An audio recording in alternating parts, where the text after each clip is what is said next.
112, tudo certo? Para hoje, você tem a correção de hidrostática, tem o vídeo aqui na sequência. Para a semana que vem, 2 listinhas, Pascal e Arquimedes. Mas a gente já fez os exemplos, a gente já conversou sobre isso. Você vai conseguir fazer sem problemas. Tá joia? Boa aula para você. A gente se vê. Beijo. Tchau. Questão 1 diz o seguinte: considere massa específica da água, 1 grama por centímetro cúbico, e do álcool, 0,8 gramas por centímetro cúbico. E aí lembra que massa específica e densidade, né? Se é para um líquido, é a mesma coisa. Determine a densidade média da mistura de 50 gramas de água com 40 gramas de álcool. Quando a gente fala da densidade da mistura, a gente juntou as massas, nesse caso de água e de álcool, e também juntamos os volumes de água e de álcool. Eu sei as massas que eu juntei, olha lá, 50 de água e 40 de álcool, beleza? Então aqui eu já poderia substituir 50 de água, 40 de álcool. Então, o que me falta agora é saber os volumes que a gente misturou. Então, olha só, para a água, a gente tem que a sua massa específica é de 1 grama por centímetro cúbico. A massa específica de qualquer substância é massa dividido pelo volume. E aqui eu não vou entrar no mérito de que volume é, porque é um líquido, ele nunca vai ter um buraco, não é mesmo?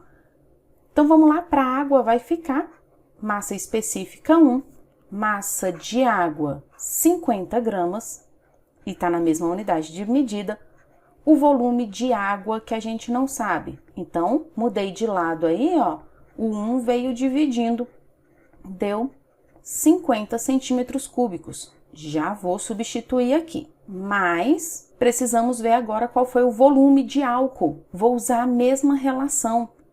Nós colocamos 40 gramas de álcool, que tem uma massa específica de 0,8. Então, massa específica 0,8, 40 gramas sobre o volume de álcool. Vou trocar o volume e o 0,8 de lugar. Ficou assim, ó, volume de álcool, 40 dividido por 0,8. que vai dar 50 centímetros cúbicos. Então, aqui também vem 50. Quem é a densidade da mistura, então? Em cima a soma dá 90, embaixo a soma dá 10. Dividiu isso aí, deu 0,9 e a unidade de medida é gramas, que a nossa massa estava em gramas, e os volumes que eram em centímetros cúbicos, então, grama por centímetro cúbico. Tranquila, né? Vamos seguindo. Questão 2. A densidade do gelo é 0,92 gramas por centímetro cúbico a 0 graus Celsius.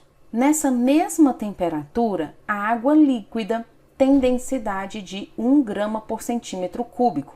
Ao solidificar, então eu tirei do estado líquido, levei para o estado sólido, 230 gramas de água a 0 graus Celsius, determine o volume de gelo formado. E aí a gente precisa analisar o seguinte: nessas duas situações, gelo e água, né? A água líquida que vai se transformar em água sólida, gelo, ela tem algo que permanece constante independentemente do estado físico, e é a massa.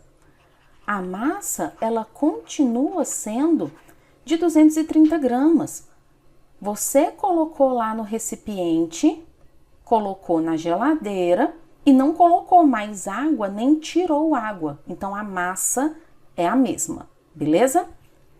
Eu quero saber o volume de gelo. Então, me interessa a densidade do gelo. Densidade não é massa sobre volume? Então, se eu olho para a densidade do gelo, eu estou olhando para o volume do gelo. Tranquilo? Densidade do gelo, ele nos deu 0,92. A massa, a gente combinou que ia ser constante e as unidades de medida também estão iguais.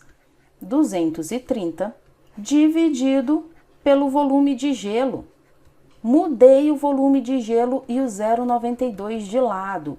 Ficou 230 dividido por 0,92. Jogou na calculadora, você vai encontrar 250 centímetros cúbicos, porque a sua densidade estava em centímetros cúbicos. Beleza? Vamos para a próxima aí. Questão 3. Um paralelepípedo de arestas 4 centímetros, 6 centímetros e 15 centímetros tem massa 1,8 kg. Determine, letra A densidade desse paralelepípedo. A densidade de um corpo depende da massa e do volume que ele ocupa, beleza? Então, eu já tenho aqui a massa, 1,8 kg, só que tá vendo aqui que ele me pediu a densidade em gramas, então eu preciso transformar. 1,8 kg é 1,8 quilo, significa 10 ao cubo, grama. Tranquilo?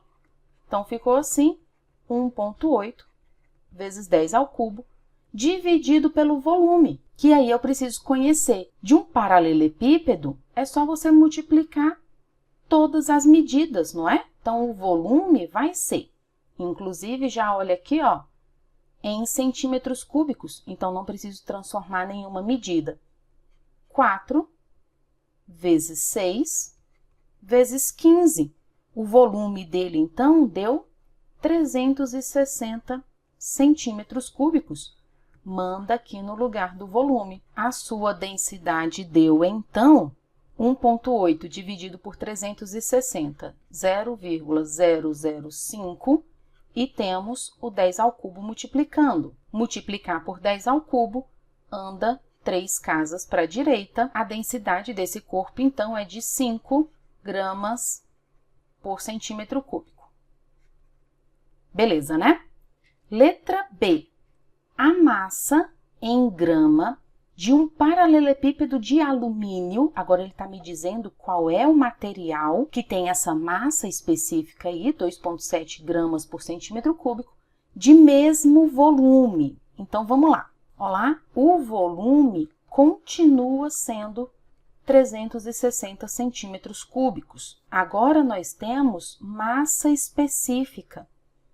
Massa específica de uma substância é massa dividido pelo volume ocupado por essa massa. Então, ficou assim, massa específica, 2,7. Já está em grama, então a minha massa vai ser medida em grama. E o volume por centímetro cúbico também já está em centímetro cúbico aqui. Joia! Então, massa que nós queremos saber, dividido pelo volume, que é de 360. Passou o 360 multiplicando, você encontrou 972. É a sua massa. Com que unidade de medida? Gramas. Belezinha? Vamos para a questão 4, então? Ao escrever, um estudante aperta o lápis contra o papel, exercendo uma força de intensidade média 3,6 newtons, perpendicular ao plano da escrita. A ponta do lápis tem uma área de 0,3 milímetros quadrados. Determine a pressão exercida sobre o papel em ATM e ele me dá aí como converter. Por que ele me disse que é perpendicular ao plano da escrita? Só para eu saber que toda essa área da ponta do lápis está em contato com o papel, beleza? Então, vamos lá. Pressão é força aplicada sobre determinada área, não é isso? Só que aí, ele quer saber em ATM e a relação que ele me deu para relacionar ATM foi Pascal, que é a mesma coisa que Newton por metro quadrado. Então, a gente precisa ter muita atenção. A força tá fácil, né? 3,6 Newton. Já vou anotar aqui embaixo. A área, ele também me falou aqui, ó, a área de 0,3 milímetros quadrados. Só que essa área, ela não pode ser em milímetros quadrados, ó, metro quadrado. Então, se liga, eu vou repetir o 0,3. Mili significa 10 a menos 3. Nós temos ali sobrando o metro e tudo isso aqui, que está entre o parêntese, vou até mudar esse aqui, ó, quadrado. O 0,3 não tá ao quadrado, beleza? Então, quem é a área? 0,3 multiplica os expoentes vezes 10 a menos 6 metro ao quadrado, beleza? Então, essa aqui é a nossa área. Voltando aqui em cima, pressão vai ser força 3,6 dividido pela área 0,3 vezes 10 a menos 6. A pressão, então, ficou assim, ó. 3,6 dividido por 0,3 dá 12. O 10 a menos 6 que estava no denominador, não estou mudando de lado, ele vai vir para cá, do mesmo lado, no numerador, com o expoente positivo, 10 à sexta. Troquei o sinal do expoente. Isso aqui está medido em Pascal. Como que eu vou transformar? 1 atm são 10 à quinta Pascal. Eu tenho 12 vezes 10 à sexta Pascal. Quanto de atm isso é? Multiplicou cruzado. 10 à quinta vezes x, 12 vezes 1 é 12, vezes 10 à sexta. Passou 10 à quinta dividindo. Não tem ninguém para dividir o 12, repete. Divisão de potências de mesma base, subtrai os expoentes. 6 menos 5, 1. 10 a 1 é 10, então a nossa pressão é de 120 atm. Beleza? Cuidado com as unidades de medida, tá bom? Qualquer coisa, anota a sua dúvida aí que a gente resolve depois. Vamos para frente. Questão 5. Considere esta situação inicial. Uma pessoa está parada em uma fila, em pé, distribuindo igualmente seu peso sobre seus 2 pés que se apoiam no solo plano e horizontal. Então, olha só. No início, eu tenho distribuído igualmente seu peso sobre 2 pés. Considere agora a situação final. Em dado instante, essa pessoa levanta um dos pés, ficando apoiada apenas sobre o outro. Os pés dessa pessoa mantêm iguais áreas de contato com o solo. Isso quer dizer que não tem um pé maior que o outro, beleza? Seja P a pressão exercida pela pessoa sobre a área de contato com o solo na situação inicial, determine em função de P. Então, a primeira coisa que eu preciso determinar é quem é essa pressão P. Olha só, é a pressão exercida pela pessoa sobre a área de contato na situação inicial. Então, vamos escrever quem é essa pressão P. Ela é força dividido por área. Na situação inicial, nós temos o peso total da pessoa, M vezes G, distribuída em 2 pés. Cada pé tem área A. Qual é a área total na situação inicial? 2A. Essa vai ser a nossa pressão P. Tranquilo? Letra A. A pressão P1 exercida sobre cada um dos pés na situação inicial. Então, a nossa pressão P1 vai ser, eu estou olhando para a situação inicial, essa pessoa está com os 2 pés apoiados, beleza? Ela está numa situação assim, ó.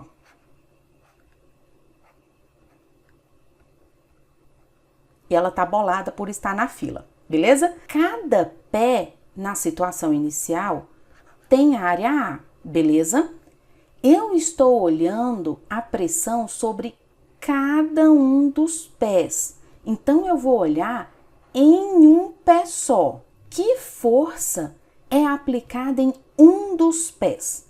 Ele não me disse lá no começo, ó, distribuindo igualmente seu peso sobre os dois pés? Então, para cada pé, vai metade do meu peso, vai mg sobre 2, beleza? Então, a nossa pressão 1 vai ser força mg sobre 2 dividido pela área de um dos pés, que é A. Tranquilo? Divisão de fração, conservo a de cima, mg sobre 2, multiplico pelo inverso da de baixo, que é A sobre 1, vira 1 sobre A. Isso aqui, P1, não vai ficar assim, ó, mg sobre 2A, percebe que mg sobre 2A é exatamente o nosso P que a gente tinha. Então, a gente vai escrever que o P1 é igual ao P, é o P que a gente determinou ali.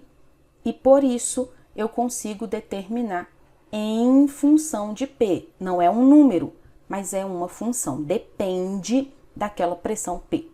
Belezinha? Vamos para a letra B, então. Pede para a gente determinar a pressão P2 exercida sobre o pé de apoio na situação final. E daí eu copiei aqui para a gente entender melhor. Qual era a situação final? Em dado instante, a pessoa levanta um de seus pés, ficando apoiada apenas sobre o outro. E, de novo, seja P a pressão exercida pela pessoa sobre a área de contato com o solo na situação inicial. Então, esse P, ele continua sendo o que ele era na letra A. mg sobre 2A, beleza? Só que agora, na minha situação final, o carinha lá da fila, agora ele tá assim, ó.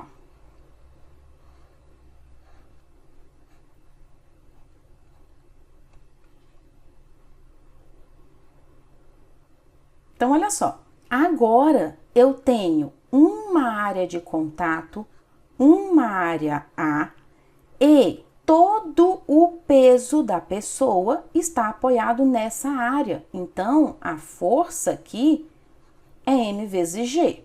Quem vai ser, portanto, a nossa pressão P2? Todo o peso da pessoa, porque agora ela está equilibrada em só um pé, esse peso não está sendo dividido, M vezes G, dividido pela área de contato, que é apenas um dos pés, área A, beleza? Percebe comigo que esse mg sobre A, ele também aparece aqui, ó. Só que fica esse 2 de fora. Então, olha só, vou passar esse 2 para cá multiplicando, ficou do lado direito, mg sobre A. Agora é mais fácil de eu comparar, né? Quem vai ser a nossa pressão P2? 2 vezes a pressão P que ele me pediu para determinar aí. Belezinha? Fácil, né? Diminuiu a área de contato, aumentou a pressão. Antes o meu peso estava sendo distribuído em 2 pés, agora que ele é distribuído em apenas um pé, a minha pressão sobre esse pé dobrou. Tranquilo? Vamos mais uma. Questão 6.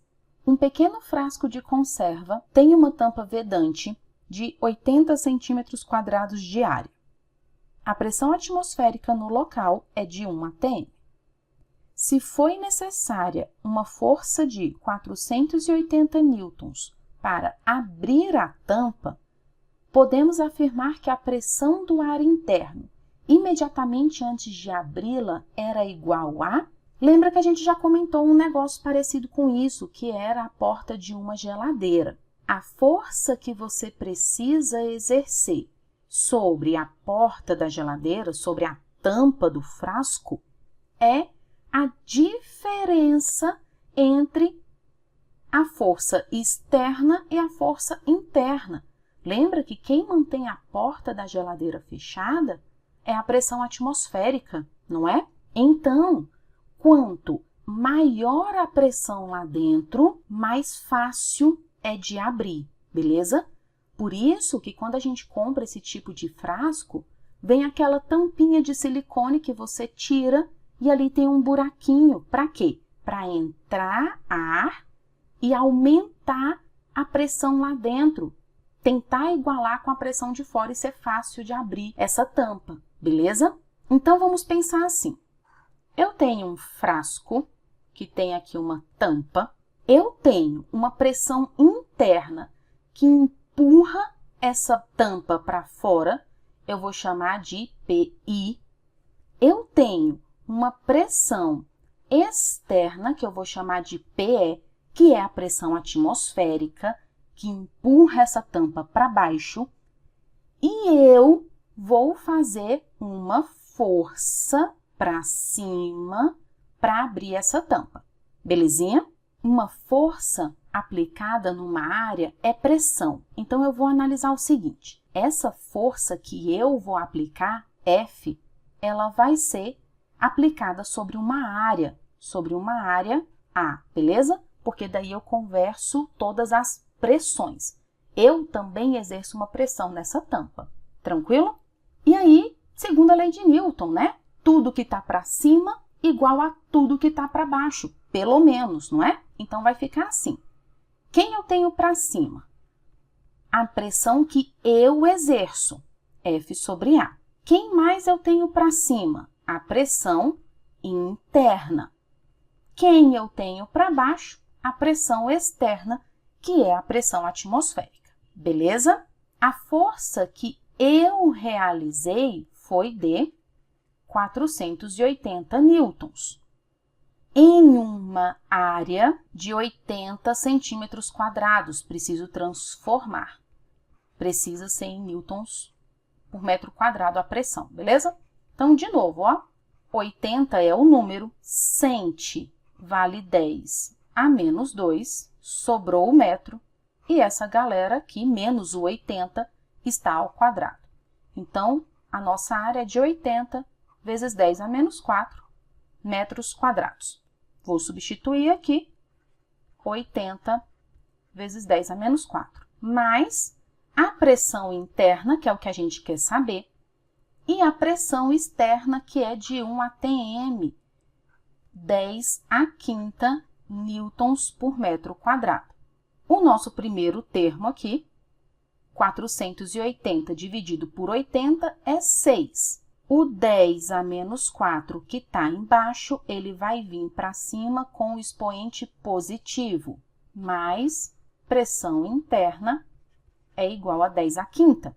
Vou passar o número subtraindo lá para o outro lado, ó. 10 à quinta menos 6 vezes 10 à quarta. Os meus expoentes, ó, não são iguais, então eu não posso subtrair o número, beleza? Vou reescrever. Repetir o lado esquerdo, pressão interna. 10 à quinta é 10 vezes 10 à quarta. Soma os expoentes, volta a ser o que era, né? 10 à quinta. 6 vezes 10 à quarta.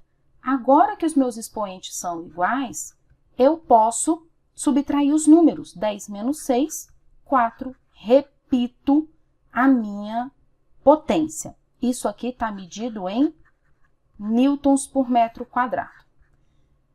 Só que ele pediu para a gente em ATM. E aí eu tenho uma conversão aqui, ó. 1 ATM são 10 à quinta newtons por metro quadrado. Então, vou fazer essa relação. 1 ATM, 10 à quinta newtons por metro quadrado.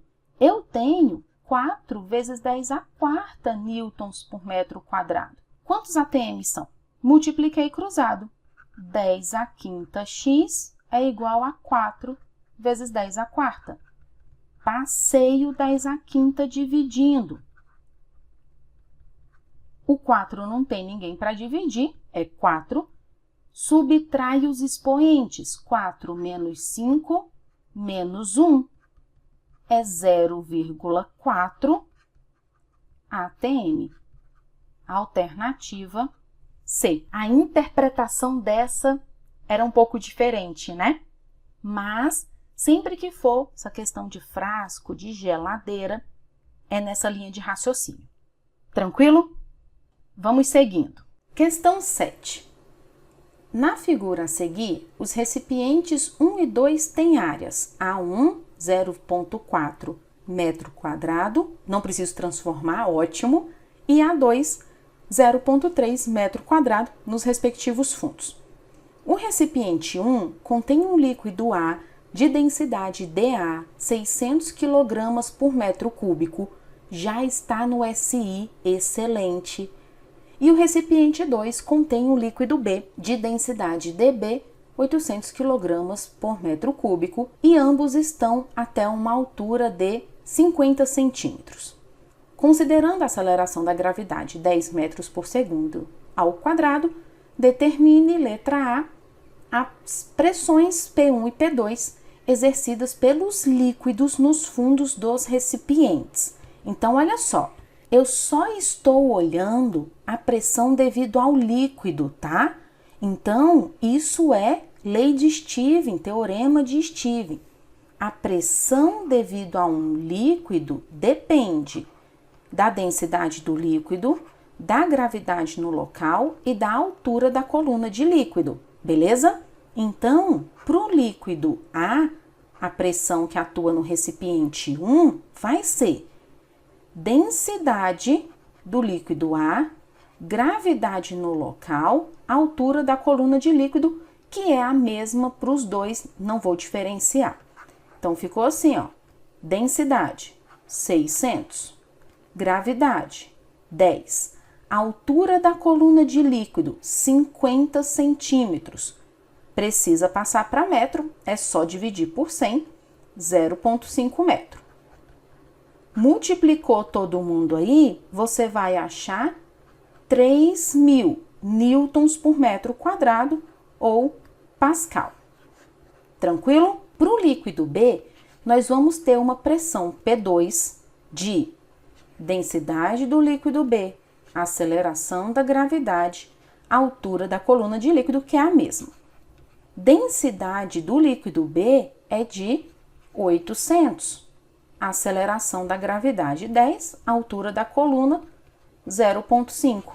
Então, a pressão no fundo do recipiente 2 é de 4.000 newtons por metro quadrado ou pascal. Vamos para a letra B, então. As intensidades F1 e F2 das forças de pressão exercidas pelos líquidos nos fundos dos recipientes.